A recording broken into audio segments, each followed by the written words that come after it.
You're listening to the Place Northwest podcast, your digital resource for the latest insight and analysis on all things property in the northwest of England.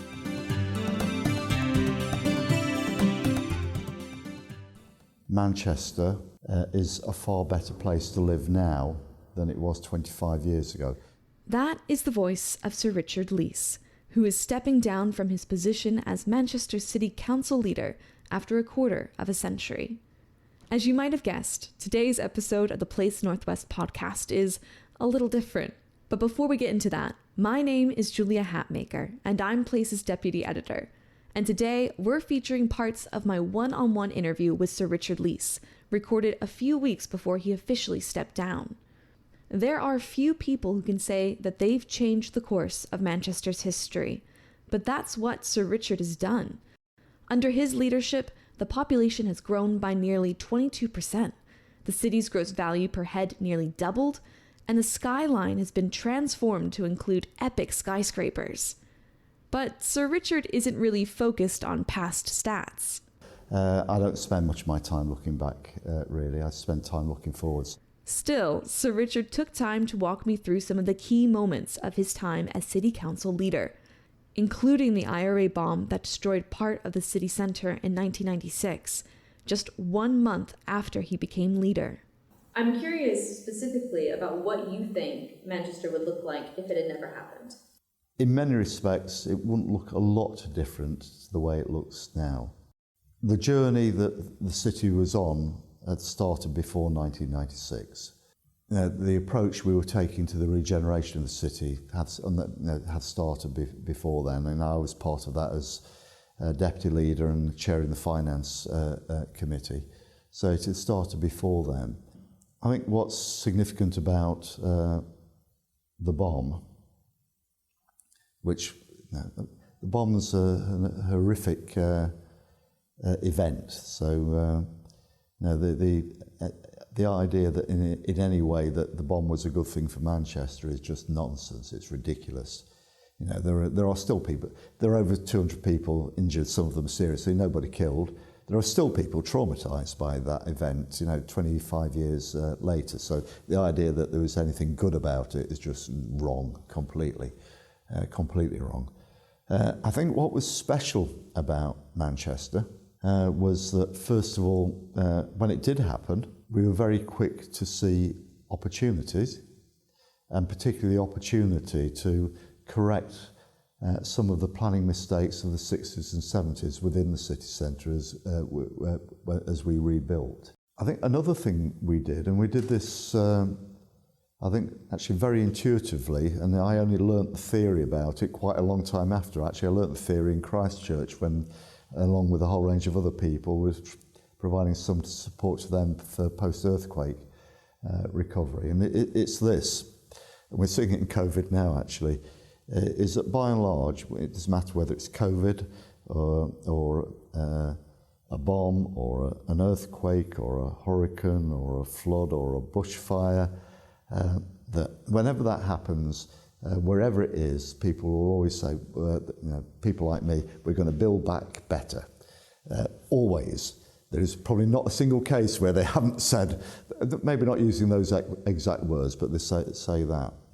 Now, there is a simple thing that, and this, take the bomb as an example. To build back better, you need more capital. That's by definition, you need more capital. What you get when you have a disaster is you have an immediate outflow of capital. You immediately have less. So what you need to do in that disaster is to stop the outflow of capital as quickly as you possibly can. We set as a very early priority, there was something like 600 odd businesses not able to operate. We set as probably as the number one priority of getting as many of all of those businesses that were viable businesses back up and operating as quickly as we possibly could. Our emergency appeal fund for that, Lawmare's emergency appeal fund, was set up not to compensate people for loss. It was to support businesses to be able to get back into business, to get people back working again. And by doing that, we as we did, stem the outflow of capital as quickly as possible, which also had the knock-on impact of giving confidence for people to invest more back into the city. It was supported by some of the big businesses at that time, Marks and Spencer's in particular, who were number one on the high street at that time, basically saying within a couple of weeks, we're going to rebuild our store and it's going to be a bigger and better store, which they did. In fact, it was too big, but that's another story. We had a completely unified partnership between the council and business. So when we were talking to the then Conservative government, we were really speaking with one voice. We saw the opportunities to replan the city centre, in particular, the way the city being built in the 60s and 70s, from Deansgate up to High Street, through Shambles, through Arndale Centre. Effectively, we built a barrier all the way across the middle of the city, running from east to west. Primary objective of the master plan was to open that up, to be able to penetrate through that. There's other, like starting to open up the river was another objective of that. But that was an opportunity that we grasped. But I think it's a demonstration almost of what we're already doing. Go back to your the original question. Yeah, the city probably looks physically different because we were able to grab those opportunities. Would we have had a successful regeneration story in this city? I think we would have done that, but that's because we already had, I think, the skills, the partnership and the attitude that allowed us to do what we did post-bomb. I asked him to tell me about the development of Northern Powerhouse, the coalition and Conservative government's vision for boosting the north of England's economy, which has resulted in investment into science and innovation industries, the creation of transport for the north, and devolution. There are a number of strands to this, and I'm not sure I'll get them all in the right kind of date order. The thinking behind Northern Powerhouse actually dates back to the Northern Way, which was a Labour government initiative. And there's some work that was done by the Transport Compact there, which, for example, was probably the first time I saw, this would be about 2007, what is now the Y scheme for HS2. So, some of this stuff has been around a long time. I think there were, in terms of building a relationship with George Osborne and the Conservative government, one of the things we'd learnt over many years, and this is true for any government, is that whilst generally speaking they start off working with the people they feel more comfortable with, they always end up working with the people who deliver. And so we demonstrated capacity to deliver. We got to Conservative Party conferences in the city, and what we gave, apart from anything else, we put forward ideas that allow government to deliver stuff. So the National Graphene Centre was one of those, but a number of things we put forward that demonstrated ambitious schemes that could deliver on a government agenda. Secondly, in terms of credibility, that when AstraZeneca announced that they were relocating their headquarters from Alderley Park in George Osborne's constituency to Cambridge, that I was asked to join a working party by the Chancellor to look at how we could maintain Alderley Park as a life sciences centre with at least as many jobs. That working party met for a year, came up with a plan, allowed them to procure a strategic partnership, which happened to be Manchester Science Park, as it was called then. But I think George Osborne was, although that's located in Cheshire East Council area, was aware that effectively all of the serious work on that was done in Manchester Town Hall. So I think we demonstrated, we delivered a plan for that. And again, that's about credibility. And it's in the middle of those discussions. Actually, it's coming to the end, actually, of the work we've done on Alderley Park, when I started, had a fairly casual discussion with the Chancellor about the work we were doing on what became the One North document. And it's One North document that, as well as High Speed 2, talked about what became known as now known as Northern Powerhouse Rail. It's what the George Osborne described as High Speed 3. Said we would brief him as that went along, and the way things happened is that my then chief executive went to brief DFT civil servants about the work we were doing on One North.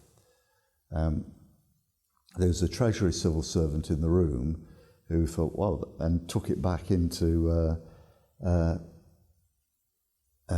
Treasury, which led then to the speech that George Osborne made in Manchester when he talked about the Northern Powerhouse, talked about High Speed 3, because that One North report was proposing the notion that if we better connect our northern cities, then we start to get the scale that allows us to balance London. It's not about competing, it's about balance London, but also to effectively create a single labour market and to be able to get the benefits of agglomeration. So it came from the work we were doing around that, which again, it was work with other cities in the north, but very much led here. And of course, what really underpinned that is that the logic around that was, the economic logic was really, really very, very powerful. So, but again, that's everything that was contained within the thinking around Northern Powerhouse. What's really important from it is it didn't come from the Treasury, it didn't come from George Osborne. It came from, well, no, actually, there's some fact, if I say it comes from the north, because George was always very clear that clearly he was a southerner, but that he almost considered himself an honorary Manchester MP, really. Well, I think that's probably because I once described him or introduced him as the MP for the southern end of runway 2 at Manchester Airport, which he was. The other side of the Bollin was in his constituency, but I think actually he was what would now be described as a levelling up. I think there was actually a large amount of genuineness of George Osborne in that, which he's still chairing the Northern Powerhouse Partnership now, unlike at least the other dozen jobs he actually does for nothing rather than anything else. That would seem to suggest a level of commitment, actually. So I think there's a bit of credit around that. But what we did is that we gave the substance, if you like. We gave the ideas. It's and that's how it works. That he was prepared to work with us because we had ideas. And we could deliver those ideas as well. And, of course, we had to talk about devolution. Oh, devolution, I mean, in Greater Manchester, the 10 councils in Greater Manchester have been working together since the mid-80s. That relationship got closer in the late 90s, early part of this century, not just across geographies, but on all party basis as well. So as political control changed in councils, and it has in some quite regularly actually, we still maintain this working together. And at the same time, Manchester was part of a core cities group, which was developing effectively an economic agenda based not just on the core cities themselves, but on city regions, functional economic units, core cities and their hinterland, but which is something that worked on through the first decade of this century, and it slowly, as we built up an evidence base, began to get traction. Although that case was being made generally, I think Greater Manchester was the only place that was really doing anything about translating that thinking into action. And in the very early years of the century, in the days of the Regional Development Agency, it was about convincing the Regional Development Agency to be a strategic economic agency for the region, and that the delivery will be done in Greater Manchester. And we built on that, and I think, well, the documentation I've got says it was 2006 when there was a delegation, Peter Smith, chair of the Association of Greater Manchester Authorities, myself, the Conservative leader of Trafford, Susan Williams, who's now Home Office Minister, Baroness Williams, and I think it's Howard Sykes, the Liberal Democrat leader of Oldham as then. We went to see David Miliband, who was a community minister, with a proposal around principally economic devolution. But we also said that in order to effectively enable government to devolve powers and resources to us, we weren't talking about we're talking about just us having control over it rather than them having control over it, that we believe we needed a new statutory body. And so that's probably, in a formal sense, that was the beginning of what became a combined authority. The combined authority model was models of metropolitan governance have been on my agenda for quite a while before that. I was on the executive for 12 years of Eurocities. I was vice president for 2 years, president for 2 years, and then former president for two years, which kind of is like a triumvirate, operated as an executive within the executive. And certainly in the bigger cities within Europe, the metropolitan governance was a very, very current issue. So, I talked to Barcelona, which were struggling with their surrounding areas, and Brussels, all sorts of places. And the one place that I think actually Italy had a model of metropolitan governance, but the model that interested me was the French metros. And the reason that the French metros interested me is that, and in the typical French way, the French government didn't actually consult in establishing them, just said, right, you're having a metro, there you go. And it started off with a number of the big cities forming a statutory partnership with the surrounding communes. And that's the point is that all of the communes will be including whatever the major city was in this metropolitan government's tier. So effectively, it was not a second different separate elected tier. It consisted entirely of mayors and senior councillors from the communes that made up the area. So you've got effectively local government and metropolitan government in effectively a single tier. There are differences in France because if you take somewhere like Lyon, I can't remember how many communes there are in Lyon Metro, but basically Lyon itself in population terms is probably about 75% of that area. And you do in France get down to communes that might only have 100 people that are in there. So clearly we're not like that here. But that model of having metropolitan governance that was owned by by local government was where the combined authorities came from. The legislation to allow combined authorities was passed under that Labour government, and it's very much a result of work we've done. We signed our first devolution deal with that Labour government. It's never implemented because the general election in 2010. The only bit that survived was the establishment of the combined authority, because the orders were laid before the general election, but were signed off by a Labour minister, but were signed off by a Conservative minister after the general election. And that was in no small part because at that time, Greater Manchester had 5 Labour authorities, but 3 Liberal Democrat and 2 Conservatives. So when the coalition government came in, the Conservative and Liberal Democrat councils lobbied what was then their government to say, actually, we want this. And I think if we hadn't been multi-party at that time, it never would have happened. And in some ways, that if that hadn't happened, devolution as we know it in England would not have happened either. So actually our willingness to work not just across geographies, but across parties has enabled us to, actually transform the world of local governance in this country. Although the devolution deal was dead, Greg Clark, who's appointed as a devolution minister, picked up a lot of elements of that through city deals.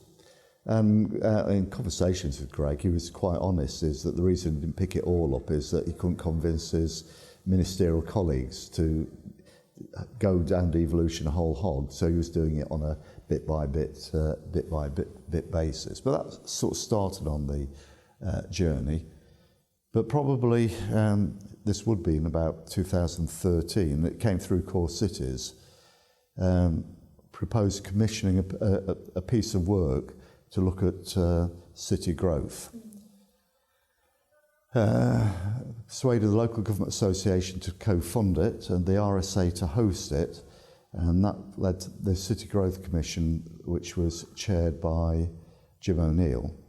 And there's a bit of just pause that bit, I'm going to go back a bit. There is an important bit actually around the devolution deal that we did in 2008, which was the Manchester Independent Economic Review.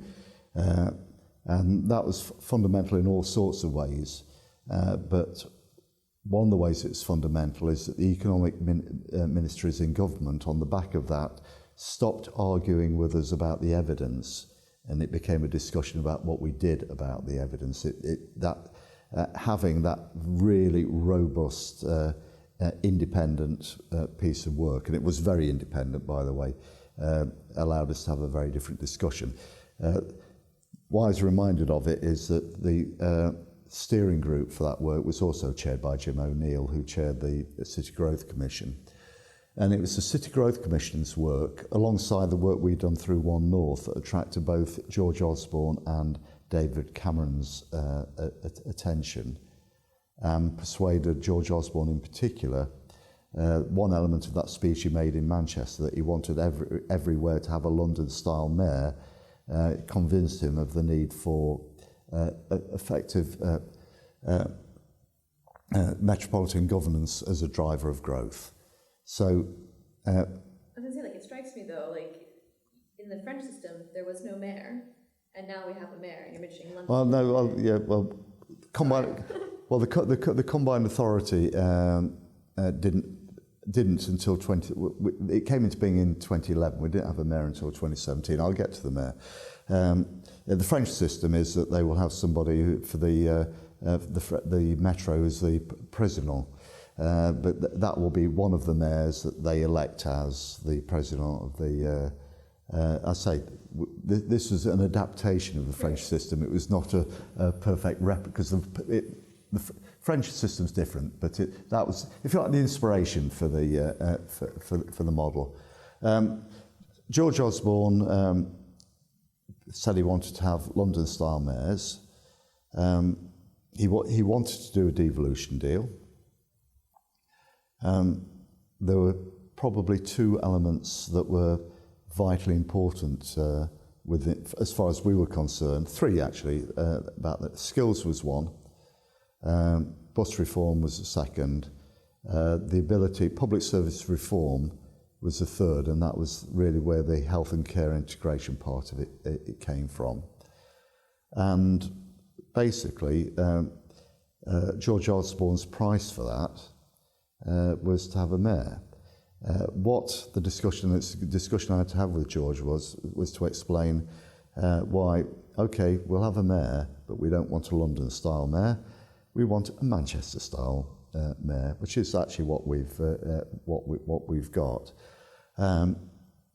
And interestingly, that since then, I say every other city region has imitated the Manchester model, not the London model. So it has become the standard form of metropolitan governance in the country now. And I regularly remind Andy Burnham is that the only reason he's here is because of bus reform. That's what he's here to do. It's because that was the deal we struck with George Osborne. And I guess one of the privileges of doing an interview like this is that you get to look back and be what were good decisions, what were bad decisions. Seeing how we've had Greater Manchester Mayor now for a while, do you think that position, regardless of who's in it, do you think creating that position was a good idea? I wrote a paper for my Labour group here in 2012 about probably the need for a Greater Manchester mayor, not least because the combined authority, it was the 10 leaders, just our time capacity to do the things was limited, that I felt we needed somebody who was effectively full-time but a full-time politician to provide the leadership on that metropolitan agenda. So I think it was the right thing to do. With all of this, metropolitan governance on the Manchester model has only existed for 10 years, and only in Manchester for 10 years. The Mirror model is only 4 years. I think we have to recognise that this is an immature system. It's still developing and growing. I think it will increasingly be demonstrated to actually be, I think, an appropriate form of governance certainly for our major metropolitan areas. Okay, so we'll come back also in 10 years and be like, do you still stand by this? Or? Well, no, that's absolutely right. Yeah. It's, but I'd say that our combined authority came in 2011. The next round came in 3 years later. But everybody who's come in subsequently, they have adopted a Manchester model. Now, that means we have a model. When we were just Greater Manchester, it's very vulnerable. Now it's Greater Manchester, and it's Leeds, and it's Liverpool, and it's Sheffield, and it's half of Newcastle, or half of the Tees Valley, Bristol, and so on, Birmingham. So every one of the core cities, apart from Nottingham, now has some form of metropolitan, actually has the same form of metropolitan governance. And when I talk to London colleagues, which I do quite regularly, is that they kind of bemoan that they cannot do in London the sort of things we do because of their model of metropolitan governance. It doesn't allow it. Does it feel crazy to know that you helped create the system then that's impacted all of the UK? Well, I guess it's not the most exciting thing in politics to have designed a new governance system, but it is probably, in some respects, will probably be one of the most significant things I've done over the last 15 years. Finishing up our interview, I asked him to take a moment and look forward. How would you describe the path that you've put Manchester on, and how do we best continue it? Well, it's a growth path, certainly. I think it's a path that's built on the characteristics of Manchester as a city. And we spent quite a lot of time, probably after the Commonwealth Games, exploring what the character of Manchester was. And actually, the International Festival is a really good example of where we said to the director, we want a festival that actually is in character very distinctively Manchester, which is what we've got, and there isn't anything like it anywhere else in the world. But I think what my successor and other people will do will be different. That's fine. It should be. But I think what we have done is taken what was a dying city and a growing city, and there's a choice for cities. There isn't a point where they stay still. They're either growing or dying, and we're a growing city.